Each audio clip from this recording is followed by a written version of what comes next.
ದಕ್ಷಿಣ ಕನ್ನಡ ಜಿಲ್ಲೆಯ ಪ್ರಮುಖ ಖ್ಯಾತ ಕ್ಷೇತ್ರವಾಗಿರುವಂತಹ ಪಳಲಿ ಶ್ರೀ ರಾಜರಾಜೇಶ್ವರಿ ದೇವಾಲಯದಲ್ಲಿ ಸಂಭ್ರಮದ ಜಾತ್ರಾ ಮಹೋತ್ಸವ ನಡೀತಾ ಇದೆ. ಈ ಜಾತ್ರಾ ಮಹೋತ್ಸವದಲ್ಲಿ ಪ್ರಮುಖ ಆಕರ್ಷಣೆಯಾಗಿರುವಂತದ್ದು 5 ದಿನಗಳ ಕಾಲ ನಡೆಯುವಂತಹ ಚೆಂಡು ಉತ್ಸವ. ಪೊಳಲಿ ಚೆಂಡು ಅಥವಾ ತುಳುವಿನಲ್ಲಿ ಪುರಾಲ್ದ ಚೆಂಡು ಅಂತ ಕರೀತಾರೆ. ಈ ಒಂದು ಉತ್ಸವ ಏನಿದೆ ಈ ಜಾತ್ರಾ ಮಹೋತ್ಸವದ ಪ್ರಮುಖ ಆಕರ್ಷಣೆಯ ಅಂಗವಾಗಿರುವಂತಹದ್ದು.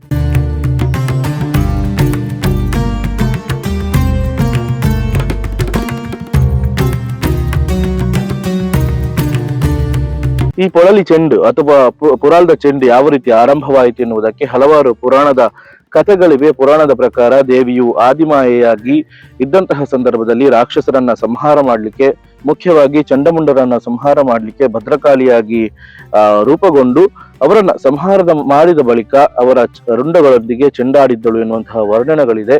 ಅದರ ಪ್ರತೀಕವಾಗಿ ಈಗ ಪೊಳಲಿಯಲ್ಲಿ ಚೆಂಡು ಎನ್ನುವಂಥದ್ದು ನಡೀತಾ ಇದೆ ಎನ್ನುವಂಥದ್ದು ಕಥೆಗಳಿಂದ ತಿಳಿದು ಬಂದಿರುವಂತಹದ್ದು. ಇದರ ಹೊರತಾಗಿ ಈ ಚೆಂಡಿನ ಕತೆ ಗೊತ್ತಿದೆ, ಆದ್ರೆ ಈ ಚೆಂಡನ್ನ ಯಾರು ತಯಾರಿಸ್ತಾರೆ, ಎಲ್ಲಿ ತಯಾರಾಗ್ತದೆ, ಈ ಚೆಂಡನ್ನ ತಯಾರಿಸುವಂತಹ ಪುಣ್ಯವಂತ ಕೈಗಳು ಯಾರದ್ದು ಎನ್ನುವಂತಹ ಪ್ರಶ್ನೆಗಳು ಹಲವು ಮಂದಿಯಲ್ಲಿ ಇರಬಹುದು.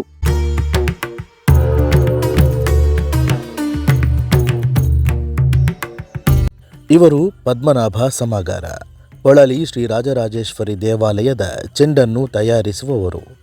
ತಂದೆಯಿಂದ ಬಳುವಳಿಯಾಗಿ ಬಂದ ಈ ಚರ್ಮೋದ್ಯಮ ಪೊಳಲಿ ಮಾತೆಯ ಚೆಂಡನ್ನು ತಯಾರಿಸುವ ಅಪೂರ್ವ ಅವಕಾಶವನ್ನು ಪದ್ಮನಾಭ ಅವರಿಗೆ ನೀಡಿತು. 48 ವರ್ಷದಿಂದ ಚೆಂಡು ಉದ್ಯಮ ನಮ್ಮ ತಂದೆಯವರು ಮಾಡ್ತಾ ಇದ್ರು. ಅದರ ನಂತರ ನಾನು ಅದನ್ನು ಮಾಡ್ಲಿಕ್ಕೆ ನಾನು ಮಾಡ್ಲಿಕ್ಕೆ ಶುರು ಮಾಡಿದೆ. ಈಗ ನಾನು ಮಾಡ್ಲಿಕ್ಕೆ ಶುರು ಮಾಡಿದ ಮೇಲೆ ಸುಮಾರು ಸುರಿಗೆ 18 ಚೆಂಡು ಅಂತ ಇತ್ತು. ಈಗ ಅದು ಕಳೆದ ವರ್ಷಕ್ಕೆ 27 ಚೆಂಡು ಆಯ್ತು. ಈಗ ಈ ವರ್ಷಕ್ಕೆ 29 ಚೆಂಡು ರೆಡಿ ಮಾಡುವ ಹಾಗೆ ಆಯ್ತು ಈ ವರ್ಷಕ್ಕೆ. ಈಗ ಒಳಗಲ್ಲಿ ಚೆಂಡು ಅಂತ ಹೇಳಿದ್ರೆ ಅದೇ ಅವ್ರು ರಾಮನಾಯ್ಕ ಅಂತ ಹೇಳಿ ಮೆಜಾರ್ನವ್ರು ಮಾಡ್ತಾ ಇದ್ರು. ಅವರು ತೀರಿ ಹೋಗುವಾಗ ಚೆಂಡು ಮಾಡ್ಲಿಕ್ಕೆ ಕೊಳಲಿಯಿಂದ ಅವರ ಮನೆಗೆ ಬಂದು ವಿಚಾರಿಸುವಾಗ ಅವರು ತೀರಿ ಹೋಗಿದ್ದಾರೆ ಅಂತ ಹೇಳಿ. ಹಾಗಾದ್ರೆ ಬೇರೆ ಯಾರು ಮಾಡ್ತಾರೆ ಅಂತ ಅವರ ಮಕ್ಕಳೆಲ್ಲ ಈ ಸರ್ಕಾರಿ ಉದ್ಯೋಗದಲ್ಲಿ ಇರುವುದರಿಂದ ಅವರು ಈ ಕೆಲಸ ಮಾಡ್ಲಿಕ್ಕೆ ಆಗುದಿಲ್ಲ ಅಂತ ಬಿಟ್ಟುಕೊಟ್ರು. ಅದನ್ನು ಇವರು ಹುಡ್ಕೊಂಡು ನಮ್ಮ ತಂದೆಯವರು ಕಿನ್ನಿಗಳಿದ್ರು, ಅವರು ಮಾಡ್ತಾರೆ ಅಂತ ಯಾರು ಹೇಳಿದ್ರಂತೆ. ಅವರನ್ನು ಹುಡ್ಕೊಂಡು ಕಿನ್ನಿಗಳಿಗೆ ಹೋದ್ರು. ಅಲ್ಲಿ ನನ್ನ ಹೆಂಡತಿಯ ಅಕ್ಕನ ಗಂಡ ಆನಂದ ಗೌಡ ಅಂತ ಇದ್ದಾರೆ. ಅವ್ರು ಹೇಳಿದ್ರು, ಇಲ್ಲಿ ಕಿನ್ನಿಗಳಿಯಲ್ಲಿ ಯಾರು ಮಾಡೋದಿಲ್ಲ, ಮತ್ತೆ ಅವರು ಇಲ್ಲಿ ಕಿನ್ನಿಗಳಿಯಲ್ಲಿ ಇದ್ದವರು ಕೃಷ್ಣ ಸಮಗಾರರು ತೀರಿ ಹೋಗಿದ್ದಾರೆ, ಅವರು ಮಗ ಮಾಡುವ ಸಾಧ್ಯತೆ ಇದೆ, ನೀವು ಮುರುಗಿದ್ರಿಗೆ ಹೋಗಿ ಅಂತ ಹೇಳಿದ್ರು ಕಿನ್ನಿಗೋಳಿಯಲ್ಲಿ ಆನಂದ ಗೌಡರು. ಹಾಗೆ ಅವರು ನಮ್ಮನ್ನು ಹುಡ್ಕೊಂಡು ಬಂದರು.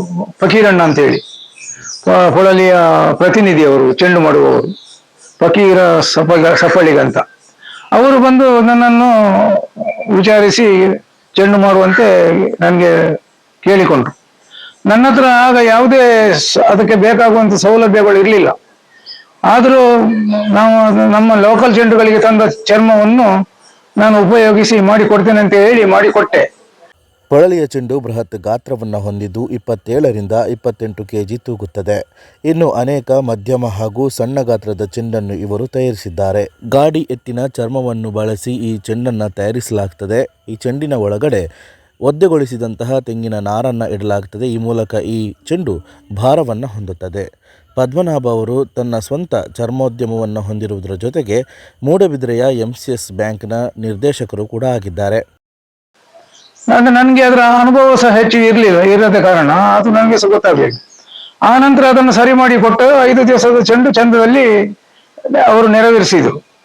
ಆ ನಂತರ ನನಗೆ ಸ್ವಲ್ಪ ಅದರ ಅನುಭವ ಸಿಕ್ಕಿದ ಕೂಡಲೇ ಪ್ರತಿ ವರ್ಷ ಸಹ ನಾನು ಅದನ್ನು ಮಾಡ್ತಾ ಅದನ್ನು ಏನು ಮಾಡ್ಬೋದು, ಯಾವ ರೀತಿಯಲ್ಲಿ ಮಾಡ್ಬೋದು ಅಂತ ಹೇಳಿಕೊಂಡು ಆಲೋಚನೆ ಮಾಡಿ ಅದಕ್ಕೆ ಬೇಕಾದ ರೀತಿಯಲ್ಲಿ ಅದಕ್ಕೆ ಸಹಕಾರ ಬರುವಂತೆ, ಆಯ ಬರುವಂತೆ ಎಲ್ಲ ಅದನ್ನು ಸುಧಾರಿಸಿಕೊಂಡು ಈಗ ಈ ಮಟ್ಟಕ್ಕೆ ಅದು ಬೆಳೆದುಕೊಂಡು ಬಂದಿದೆ. ನಮ್ಗೆ ಅಂದ್ರೆ ನಮ್ಮ ಸಮಾಜಕ್ಕೆ ಸಿಕ್ಕಿದ್ದೊಂದು ಭಾಗ್ಯ. ಈ ಕೆಲಸ ಸಮಗಾರರು ಮಾಡುವುದಲ್ಲದೆ ಬೇರೆ ಯಾರು ಮಾಡ್ಲಿಕ್ಕೆ ಸಾಧ್ಯತೆ ಇಲ್ಲ. ನಮ್ಮಲ್ಲಿ ಈಗ ಏನಾಗಿದೆ ಅಂದ್ರೆ ಸಮಗಾರರು ಈ ಕೆಲಸ ಮಾಡುವವರು ಯಾರಿಲ್ಲ. ನಮ್ಮ ತಂದೆಯವರು ಮಾಡ್ತಾ ಇದ್ರು, ಅವರಿಗೆ 4 ಜನ ಗಂಡು ಮಕ್ಕಳು, ನಾವು 4 ಜನ ಗಂಡು ಮಕ್ಕಳು ಇದೇ ಚರ್ಮೋದ್ಯಮ ಮಾಡ್ತಾ ಇದ್ದೇವೆ. ಆದ್ರೆ ಇದರಲ್ಲಿ ಚೆಂಡು ಮಾಡುವವರು ಯಾರಿಲ್ಲ, ಚೆಂಡು ನಾನು ಒಬ್ಬನೇ ಮಾಡುದು. ಹಾಗಿರುವಾಗ ಈಗ ನಮ್ಗೆ ಏನಾಗಿದೆ ಅಂತ ಹೇಳಿದ್ರೆ ಅದನ್ನು ಮುಂದುವರಿಸಿಕೊಂಡು ಹೋಗುವಂತದ್ದೊಂದು ವಿಚಾರ ನಾವು ಇದನ್ನು ಮಾಡಬೇಕಾಗಿದೆ. ಈಗ ನನ್ನ ನಂತರ ಇನ್ನು ನನ್ನ ಮಕ್ಕಳು ಅದನ್ನು ಮುಂದುವರಿಸಿಕೊಂಡು ಹೋಗ್ಬೇಕಾಗ್ತದೆ. ಅದೀಗ ಈ ಚೆಂಡು ಒಬ್ಬನಿಂದ ಆಗುವಂತ ಚೆಂಡಲ್ಲ ಇದು. ನನ್ನ ಮಕ್ಕಳು, ನನ್ನ ಸೊಸೆ, ಇವರೆಲ್ಲ ನಾವೆಲ್ಲ ಸೇರಿಕೊಂಡು ಇಲ್ಲಿ ಸಹಕಾರ ಕೊಟ್ಟದ್ರಿಂದ ಇದು ಚೆಂಡು ಸುಲಭದಲ್ಲಿ ಮಾಡ್ಲಿಕ್ಕೆ ಆಗ್ತದೆ. ಎಲ್ಲದಿದ್ದು ಇದು ತುಂಬಾ ಕಷ್ಟದ ಕೆಲಸ, ಇದು ಅಷ್ಟು ಸುಲಭ ಇಲ್ಲ. ಮತ್ತೆ ಅದಕ್ಕೆ ಬೇಕಾಗುವ ತೆಪ್ಪನ್ನು ಇದು ತಂದು ಅದನ್ನು ಒದ್ದೆ ಮಾಡಿ ನನ್ನ ಸೊಸೆ ನಯನ್ ಅಂತ ಹೇಳಿ ಅವಳು ತಂದು ಎಲ್ಲ ವ್ಯವಸ್ಥೆ ಮಾಡಿ ಕೊಡ್ತಾಳೆ. ಮತ್ತೆ ನನ್ನ ಸಣ್ಣ ಮಗ ರಾಕೇಶ್ ಅಂತ ಹೇಳಿ ಅವ ಹೊಲಿಗೆ ಹಾಕುವಾಗ ಆಚೆ ಬದಿ ಈಚೆ ಬದಿ ಎಳೆದು ಕೊಡ್ಲಿಕ್ಕೆ ಉಂಟು, ಅದನ್ನೆಲ್ಲ ಅವ ಮಾಡ್ತಾನೆ.